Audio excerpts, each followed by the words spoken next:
Porque amar no es construir una vida perfecta, es compartir más bien una vida humana.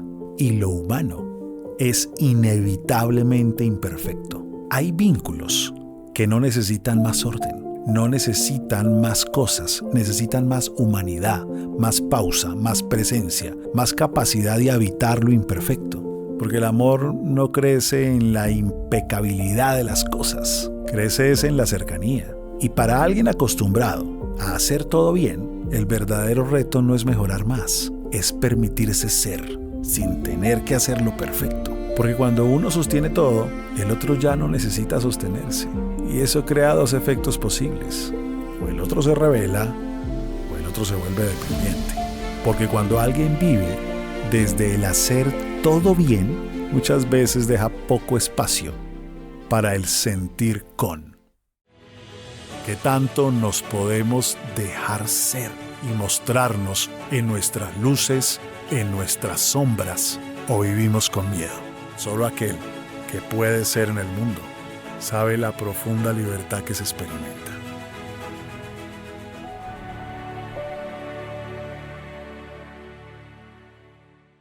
Hola, bienvenidos y bienvenidas a su podcast Ad Propositum, hoy en la versión 61, en esta saga de Amor Bonito, hablando especialmente del impacto del control en la pareja.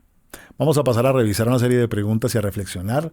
No olviden compartir este episodio a aquellas personas a quienes puedes sumarle. ¿Por qué alguien que hace todo bien puede terminar sintiéndose solo en sus relaciones? Hacer todo bien no es lo mismo que estar con alguien. Es decir, hay personas que construyen su identidad alrededor de la eficacia. Cumplen, resuelven, organizan, anticipan, sostienen, son confiables, admirables, incluso hasta necesarias. Y durante mucho tiempo eso funciona. La relación avanza, la vida se ordena, las cosas salen, todo marcha. Pero hay algo que empieza a ocurrir en silencio. La relación funciona, claro que sí, pero no necesariamente conecta. Porque cuando alguien vive desde el hacer todo bien, muchas veces deja poco espacio para el sentir con. Está más pendiente de cómo deberían ser las cosas. Mucho más pendiente de ello, de cómo se están viviendo. Más enfocado en la estructura que en la experiencia relacional que estamos teniendo. Y el otro lo empieza a notar, lo empieza a sentir. No como un abandono evidente, sino como cierta distancia emocional. Como si estuviera acompañado, pero no del todo en un encuentro profundo. Y entonces aparece la soledad. Una soledad difícil de explicar, la de estar con alguien que está, pero no se deja ver. Está, pero no está. Y el gran aprendizaje aquí es doloroso, pero liberador. No todo se resuelve haciendo mejor las cosas. Hay vínculos que no necesitan más orden. No necesitan más cosas, necesitan más humanidad, más pausa, más presencia, más capacidad de habitar lo imperfecto. Porque el amor no crece en la impecabilidad de las cosas, crece en la cercanía. Y para alguien acostumbrado a hacer todo bien, el verdadero reto no es mejorar más, es permitirse ser, sin tener que hacerlo perfecto. ¿Qué necesita aprender alguien que corrige constantemente a su pareja, incluso con buena intención?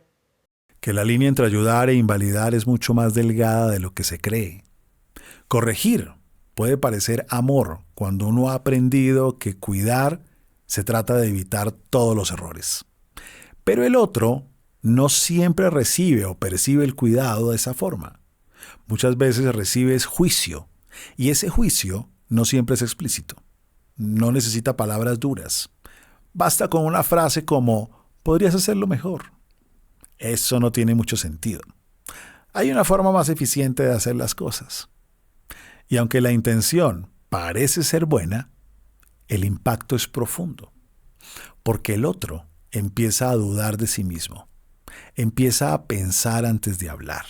Empieza a medirse antes de actuar. Empieza a preguntarse todo el tiempo si lo que siente o lo que piensa o lo que hace será lo correcto. Y cuando eso se vuelve una constante, la relación deja de ser un espacio de espontaneidad. Y perder la espontaneidad es muy duro, porque termina convirtiéndose en un espacio de evaluación. El aprendizaje clave aquí no es dejar de aportar valor, o inteligencia, o criterio. Es entender que no todo necesita de ser intervenido. Que hay momentos donde lo más amoroso no es mejorar la experiencia del otro, no es mejorar al otro, sino permitir que viva lo que tiene que vivir, callar una corrección, escuchar sin ajustar, acompañar sin dirigir, porque cuando todo, absolutamente todo es corregido, nada es realmente aceptado. Y todos necesitamos un lugar donde no tengamos que estar en versión mejorada para sentirnos queridos. ¿Por qué el control, aunque genere orden, puede destruir la intimidad? Porque el control protege, pero también distancia. Quien necesita controlar no lo hace por maldad necesariamente.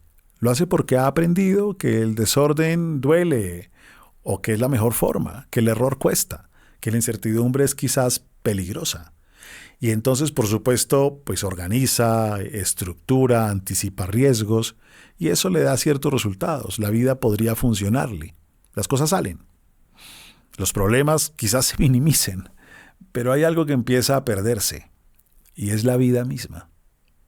Porque la intimidad no ocurre en lo perfectamente planificado y estructurado. La intimidad ocurre en lo que no se puede controlar, en la risa inesperada, en la emoción desordenada, en la conversación que no tiene lógica, pero sí cierto sentido porque lo disfrutamos. Y cuando todo está filtrado por la necesidad de que tenga coherencia, eficiencia o cierto tipo de estructura, pues la relación empieza a sentirse así, como corregida, correcta quizás, pero no viva. El otro puede sentirse seguro, pero no necesariamente libre. Y sin libertad es muy difícil porque no hay intimidad real. El aprendizaje aquí es profundamente incómodo también. Aprender a tolerar lo que no encaja o cuadra del todo. Dejar que algo no sea óptimo. Permitir que algo no tenga solución inmediata. Aceptar que el otro no siempre será lógico, claro, preciso, puntual. Porque amar no es construir una vida perfecta. Es compartir más bien una vida humana. Y lo humano es inevitablemente imperfecto. ¿Qué debe aprender alguien que se siente responsable de que todo salga bien en la relación? Que cargar con todo no es amar, es controlar desde el miedo. Hay personas que asumen el vínculo como una responsabilidad constante o absoluta. Si algo falla, pues lo arreglan. Si algo se desordena, pues lo organizan. Y si algo incomoda, pues van a hacer lo que tengan que hacer para corregirlo. Y eso genera hasta cierto punto sensación de seguridad o de estabilidad. Pero también genera algo que no siempre se ve. Un vínculo donde el otro deja de aparecer. Porque cuando uno sostiene todo, el otro ya no necesita sostenerse. Y eso crea dos efectos posibles. O el otro se revela, o el otro se vuelve dependiente. Pero en ambos casos, la relación pierde el equilibrio. Y el aprendizaje que hay que adquirir en estas situaciones es soltar una creencia muy arriesgada. No eres el responsable de que el amor funcione perfecto. No tienes que prever todo. No tienes que evitar todos los errores. No tienes que cargar con la estabilidad emocional del vínculo. Porque una relación no es un proyecto que uno lidera. Es un espacio que dos personas construyen. Y para que el otro construya, pues tiene que haber espacio para equivocarse, para decidir, para sostenerse. Y esto solo ocurre cuando uno deja de ocupar todo el lugar. ¿Cuál es el cambio más importante que debe hacer alguien así para amar mejor? Dejar de relacionarse desde la exigencia y empezar a relacionarse desde la presencia constante. Ese es el verdadero cambio.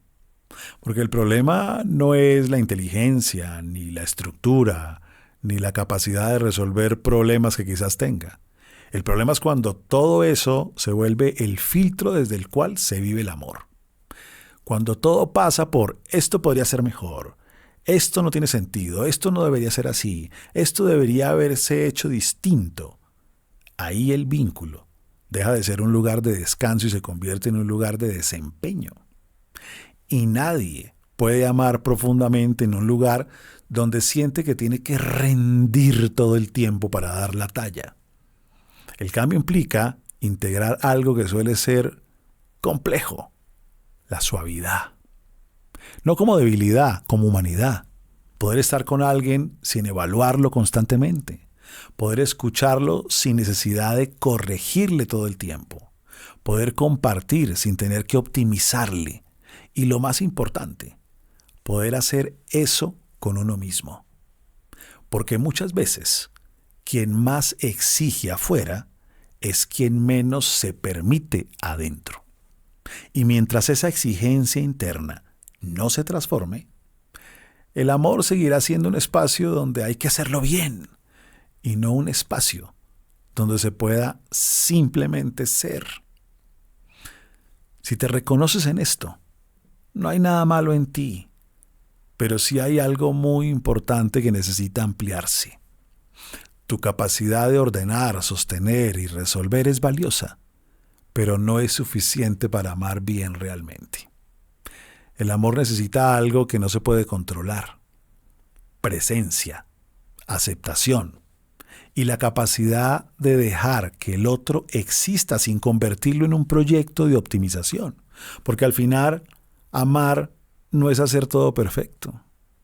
En realidad es crear un lugar donde nadie tenga que ser perfecto para poder quedarse.